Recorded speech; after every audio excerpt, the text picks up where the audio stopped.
नमस्कार दोस्तों, स्वागत है आपका। आज मैं लेके आया हूं रिवाइज्ड रिटर्न का लॉगिन से लेके फाइल करने तक का पूरा प्रोसेस स्टेप बाय स्टेप मैं बताऊंगा। उससे पहले मैं ये बताना चाहूंगा, आपने ओरिजिनल जो आईटीआर भरी है उसमें गलत फॉर्म सेलेक्ट कर लिया है, आप रिवाइज करना चाहते हैं तो ये वीडियो आपके लिए है। आपने ओरिजिनल आईटीआर में गलत हेड में इनकम चूज कर ली, अब आप उसे करेक्शन करना चाहते हैं तो ये वीडियो आपके लिए है। आपने अपनी आईटीआर में ऐसी इनकम दिखा दी गलती से जो कि आपकी नहीं है, इस वजह से आपकी डिमांड निकल गई है और अब आप उसे करेक्शन करना चाहते हैं तो ये वीडियो आपके लिए है। आपने शेयर, म्यूचुअल फंड या क्रिप्टो से होने वाले कैपिटल गेन के छोटे अमाउंट होने की वजह से ये इंपॉर्टेंट नहीं समझा किसी आईटीआर में शो करना चाहिए, लेकिन अब आपको लगता है कि अगर मैंने शो नहीं किया तो मेरी डिमांड निकल जाएगी, मेरे पास इनकम टैक्स डिपार्टमेंट का नोटिस आ जाएगा। तो इसका सॉल्यूशन भी यही वीडियो है। आपको आईटीआर रिवाइज करनी है, सारी इंफॉर्मेशन दिखानी है, सबमिट कर देनी है। सबसे इंपॉर्टेंट पॉइंट, बहुत सारे लोगों की क्वेरी आती है कि सर मैंने आईटीआर फाइल कर दी थी 31 जुलाई से पहले, मेरी आईटीआर प्रोसेस भी हो चुकी है, क्या मैं आईटीआर प्रोसेस होने के बाद मेरी आईटीआर रिवाइज कर सकता हूं? बिल्कुल आप आईटीआर रिवाइज कर सकते हैं, चाहे आपकी आईटीआर प्रोसेस हो चुकी है, चाहे आपका रिफंड आ चुका है, चाहे आपकी डिमांड निकल चुकी है, आप आईटीआर रिवाइज कर सकते हो।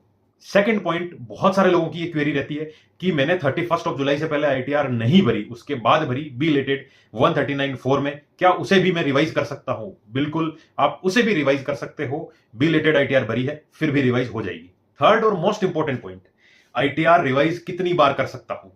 देखिए, आप आईटीआर रिवाइज कितनी भी बार कर सकते हैं, कोई बड़ा इशू नहीं है। अगर आपको लगता है एक बार फाइल की कुछ गलती रहेगी, दूसरी बार फाइल की फिर से कोई गलती रहेगी, तीसरी बार फाइल की फिर से कोई गलती रहेगी, कोई इशू नहीं है। जितनी बार चाहे उतनी बार आईटीआर आप रिवाइज फाइल कर सकते हैं। अब मैं सीधे पॉइंट पे आता हूं, आईटीआर का step by step process start करता हूं। सबसे पहले चलते हैं ई फाइलिंग पोर्टल www.incometax.gov.in पे। देखिए, ई फाइलिंग पोर्टल www.incometax.gov.in का पेज आपके सामने खुला है। वहां राइट में एक ऑप्शन है, जहां आप क्लिक करोगे तो लॉगिन का ऑप्शन प्रोवाइड करेंगे। उस पर क्लिक करने के बाद आप लॉगिन पे क्लिक करें। लॉगिन पे क्लिक करने के बाद आपको जो यूजर आईडी है, आपका पैन नंबर, वो एंटर करना है, फिर कंटिन्यू करना है। उसके बाद आपको पासवर्ड डालना है। पासवर्ड डालने से पहले एक चेकबॉक्स है लॉगिन जहां लिखा हुआ उसके नीचे, उसके बाद आप पासवर्ड एंटर कीजिए, फिर कंटिन्यू कीजिए। और अगर आपके पास पासवर्ड नहीं है, आप पासवर्ड भूल गए हो, तो फॉरवर्ड पासवर्ड करके भी आप फिर से लॉगिन कर पाओगे। और लॉगिन में कई लोगों के ओटीपी भी है, ओटीपी से लॉगिन होता है, तो आपकी स्क्रीन पे शो कर रहा है लॉगिन यूजिंग ओटीपी।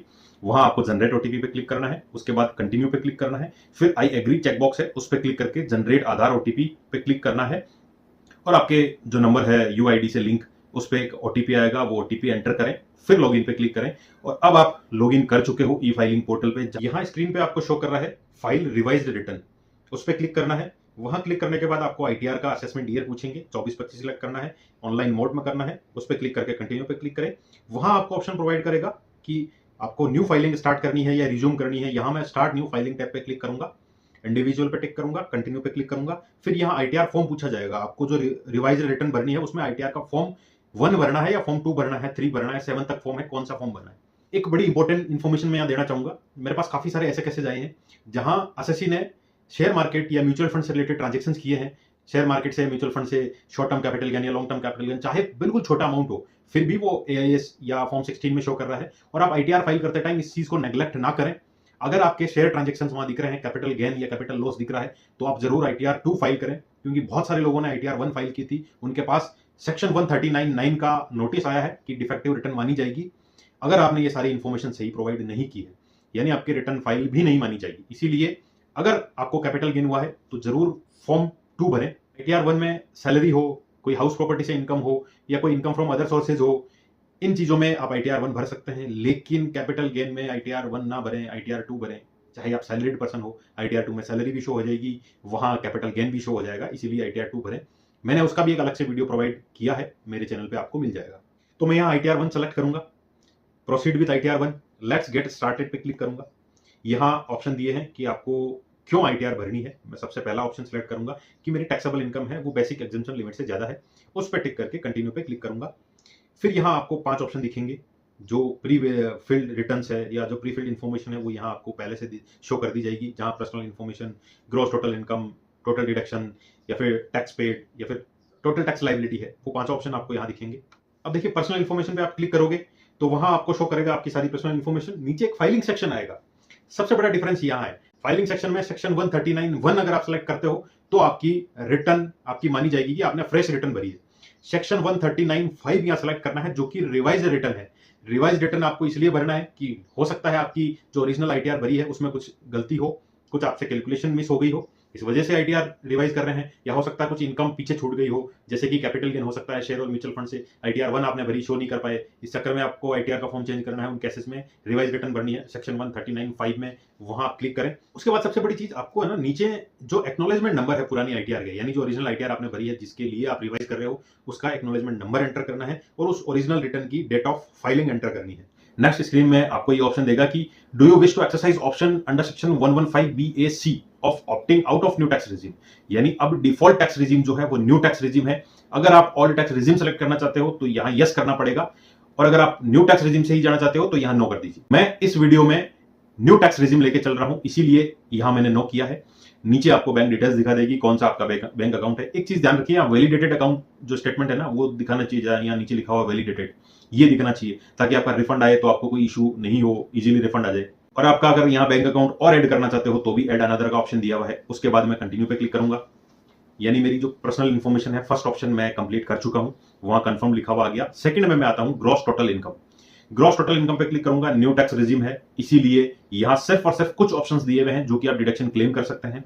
जैसे कि आपका टूर या ट्रांसफर पे ट्रेवल करते हो तो सेक्शन 1014(1) में आप डिडक्शन क्लेम कर सकते हो, वो है। 1014(2) में आप कर सकते हो, वो है। और कुछ एग्जम्पशन है सैलरी इनकम से, वो भी यहां आपको शो करेगा।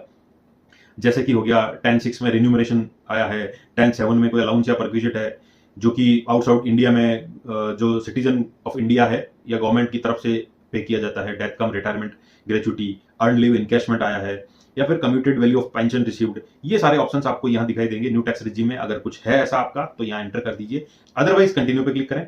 उसके बाद आपको शो कर जाएगा कि आपकी सैलरी कितनी है, इनकम फ्रॉम सैलरी यहां ऑप्शन दे रहा है। एक चीज ध्यान रहे, या एडिट का ऑप्शन आ रहा है। अगर आपको लगता है कि आपकी ये एक्चुअल सैलरी नहीं है जो यहां शो कर रहा है, इससे ज्यादा है या इससे कम है, तो यहां आप एडिट ऑप्शन को सेलेक्ट करके एडिट भी कर सकते हैं। अदरवाइज आपके सामने शो कर रही है ग्रॉस सैलरी क्या है, आपकी नेट सैलरी क्या रहेगी डिडक्शन के बाद या एग्जम्प्ट अलाउंस के बाद, डिडक्शन कितना लिया है आपने, और income chargeable under head salary यहाँ टोटल शो करेगी। यहाँ देखिए आप नेचर ऑफ एग्जम्प्ट अलाउंस है, वहां भी आप अगर अलाउंस को कुछ ऐसा है जो क्लेम करना चाहते हैं वो यहाँ एंटर कर सकते हैं। अदरवाइज डिलीट का ऑप्शन है, वो भी डिलीट डाल सकते हैं। अब आपकी नेट सैलरी शो कर जाएगी 5,48,286 शो कर रही है। डिडक्शन अंडर सेक्शन 16 यानी स्टैंडर्ड डिडक्शन आपको यहाँ दिया गया है। और जो income chargeable under the head of salary है, यानी आपकी सैलरी जो कि टैक्सेबल है 4,98,286 है। मैं इस पे सेव बटन पे क्लिक करूंगा ताकि ये सारे डाटा सेव रहे। उसके बाद आपको यहाँ शो कर जाएगी कि ये डाटा है। और एक और ऑप्शन शो करेगा इनकम फ्रॉम हाउस प्रॉपर्टी। आप अपने घर को किसी पे किराए पे देते हो, उससे आपकी इनकम हुई है तो वो यहाँ जरूर एंटर करें। यहाँ आपको ऑप्शन दिया हुआ है ऐड या एडिट करने का, वहां जा सकते हैं। और उसके बाद ऑप्शन दिया हुआ है इनकम फ्रॉम अदर सोर्सेज, जहां आपको कोई डिविडेंड मिला है शेयर मार्केट से वो यहाँ शो कर रहा है, आपको इंटरेस्ट मिला है सेविंग अकाउंट से वो यहाँ शो करेगा, आपको एफडी मैच्योर हुई है उससे जो पेमेंट आया वो यहाँ शो करेगा। यानी जो भी अदर सोर्स है इनकम के वो यहाँ शो कर जाएगा। और फिर ग्रॉस इनकम दिखाई देगी। उसके बाद एक ऑप्शन है एग्जम्प्ट इनकम। एग्जम्प्ट इनकम में आपको सेलेक्ट करना पड़ेगा कि एग्जम्प्ट इनकम कौन कौन सी है। उससे पहले मैं बता दूं, इनकम फ्रॉम अदर सोर्स में हो सकता है सेविंग बैंक अकाउंट से इंटरेस्ट हो सकता है पोस्ट ऑफिस से हो सकता है कोऑपरेटिव सोसाइटी से इंटरेस्ट हो सकता है इनकम टैक्स का जो पिछली साल रिफंड आया था उस पर इंटरेस्ट मिला था, हो सकता है किसी प्रोविडेंट फंड से जो इंटरेस्ट आया हो, फैमिली पेंशन से कोई इनकम हुई हो, या कोई अदर है। वो सारे ऑप्शन आपको यहाँ दिखाई देंगे। जो भी आपका ऑप्शन है सेलेक्ट करें, कंटिन्यू पे क्लिक करें। उसके बाद एग्जम्प्ट इनकम में आप देख सकते हो एग्रीकल्चर इनकम 5,000 रुपए तक की एग्रीकल्चर इनकम है वो यहाँ आप एंटर कर सकते हो। कोई भी सेंट्रल गवर्नमेंट, स्टेट गवर्नमेंट या लोकल अथॉरिटी का कंपेंसेशन अकाउंट में कोई डिजास्टर हुआ है वहां आप डिपॉजिट कराया है तो वहां होगा सेक्शन 10D में, सेक्शन 1011 में जो कि पीएफ का है, 1012 में जो कि रिकॉग्नाइज्ड प्रोविडेंट फंड का है, 1013 है सुपर नेशन फंड है, 1016 है स्कॉलरशिप है, 1017, 1018, 1019 काफी सारे ऑप्शन यहाँ दे रखे हैं। इसमें से अगर आपको कोई है ऑप्शन सेलेक्ट कीजिए और अमाउंट एंटर कीजिए, अदरवाइज कैंसिल करना है। कोई भी एग्जम्प्ट इनकम नहीं है। तो ये स्क्रीन शो करने के बाद आप कंफर्म पे क्लिक करें। फिर आपको देखिए दो ऑप्शन, पर्सनल इन्फॉर्मेशन कंफर्म्ड आ गया, ग्रॉस टोटल इनकम भी कंफर्म्ड आ गया। थर्ड ऑप्शन में देखूंगा टोटल डिडक्शन। अब डिडक्शन क्योंकि न्यू टैक्स रेजिम है, डिडक्शन न्यू टैक्स रेजिम है, सिर्फ और सिर्फ सेक्शन 80CC(d)(2) यहाँ शो कर रहा है क्योंकि 80C आप ले नहीं सकते, 80DD यानी कोई भी डिडक्शन नहीं ले सकते, सिर्फ 80CC(d)(2) और एक आधा कोई डिडक्शन है जो कि हो गया सेक्शन 80JJA बायोडिग्रेडेबल वेस्ट से रिलेटेड है, इसीलिए बाकी जो डिडक्शन है आप यहाँ क्लेम नहीं कर सकते। या चेक कर लीजिए सेक्शन 80CC(d)(2) में जो अमाउंट है वो सही शो कर रहा है। तो नीचे एक ऑप्शन दिया हुआ है do you agree with information, वहां यस कीजिए, कंटिन्यू पे क्लिक कीजिए। कंटिन्यू पे क्लिक करने के बाद आपको दिखाई देगा सेक्शन 80CC(d)(2) का, जहां आप एडिट भी कर सकते हैं। अगर आपको डाटा सही लग रहा है तो कोई इशू नहीं है, और नीचे कुछ ऑप्शंस दे रखे हैं जो कि ब्लर दिख रहे हैं, यानी वो डिडक्शन आप क्लेम नहीं कर सकते। सेक्शन 80C हो गया, डी हो गया, DD, DD2, 80E, 80EE, 80G, बहुत सारे ऑप्शन है जो कि ओल्ड टैक्स रिजीम आपको अलाउ है, न्यू टैक्स रिजीम अलाउ नहीं है, इसीलिए यहाँ सेलेक्ट भी नहीं हो रहे। टोटल डिडक्शन नीचे शो कर जाएगा, कौन कौन से सेक्शन में है, यहाँ सिर्फ एक है, इसीलिए 80CC D2 एक ही दिखाई दे रहा है। कंफर्म पे क्लिक करूंगा, 3 ऑप्शन आपको कंफर्म दिख जाएंगे, personal information, gross total income और टोटल डिडक्शन। फोर्थ ऑप्शन में जाता हूं, टैक्स पेड। टैक्स पेड में सारे ऑप्शंस दिए हैं आपको, सैलरी से टीडीएस काटा है या सैलरी के अलावा टीडीएस काटा है या और टीडीएस काटा है, फॉर्म 16C में दिख रहा है, फॉर्म 27D में टीसीएस है, या कोई भी एडवांस टैक्स आपने डिपॉजिट कराया है, यानी आपकी साल की 10,000 तक की टैक्स लाइबिलिटी है या उससे ऊपर है, तो आपको एडवांस टैक्स के रूप में भी इंस्टॉलमेंट डिपॉजिट कराने पड़ते हैं, वो यहां शो करेंगे। सेल्फ असेसमेंट टैक्स, यानी आपको लगता है कि आपका टैक्स 50,000 बनता है लेकिन 40,000 रुपए डीडीओ द्वारा काटे गए हैं, आपका 10,000 रुपए टैक्स कम काटा गया है, तो वो सेल्फ असेसमेंट में डिपॉजिट करा सकते हैं। उसमें सारी इन्फॉर्मेशन आप देख लीजिए, यहाँ शो डिटेल्स है, उस पर क्लिक करके अगर आपको लगता है कि ये कुछ एडिट करना है यहाँ पे, तो शो डिटेल में जाके वहां एडिट भी आएगा, वो एडिट करने के बाद आप कंफर्म पे जाइए। यहाँ आपको अब 4 कंफर्म चीजें दिखा रही है, personal information, gross total income, total deduction और टैक्स पेड। लास्ट ऑप्शन पे जाऊंगा, टोटल टैक्स लाइबिलिटी, उस पर क्लिक करने के बाद आपको कंप्यूटेशन दिखाई देगी इनकम की, आपकी ग्रॉस इनकम ये है, आपका डिडक्शन ये है, आपकी टोटल इनकम ये है, और कंप्यूटेशन नीचे ये शो कर रहा है कि tax payable on total income, इस इनकम पे आपको कितना टैक्स पे करना पड़ेगा। शो कैलकुलेशन एक ऑप्शन है, उस पर क्लिक करके आप कैलकुलेशन पे जा सकते हैं कि न्यू टैक्स रिजीम में देख लीजिए 0 से 3 लाख तक 0 टैक्स है, 3 लाख से 6 लाख तक 5% टैक्स यहाँ शो कर रहा है, यानी 3 लाख के अकाउंट में 5% लगेगा, 6 लाख से 9 लाख तक 10%, 9 लाख से 12 लाख तक 15%, 12 लाख से 15 लाख तक 20%, 15 लाख से ऊपर का 30%। ये जो भी टैक्स ब्रैकेट है वो आपको यहाँ कैलकुलेशन के साथ दिए गए हैं। नीचे जो टोटल दिया हुआ है टैक्स का वो अमाउंट दिया हुआ है, फिर रिबेट 87 है।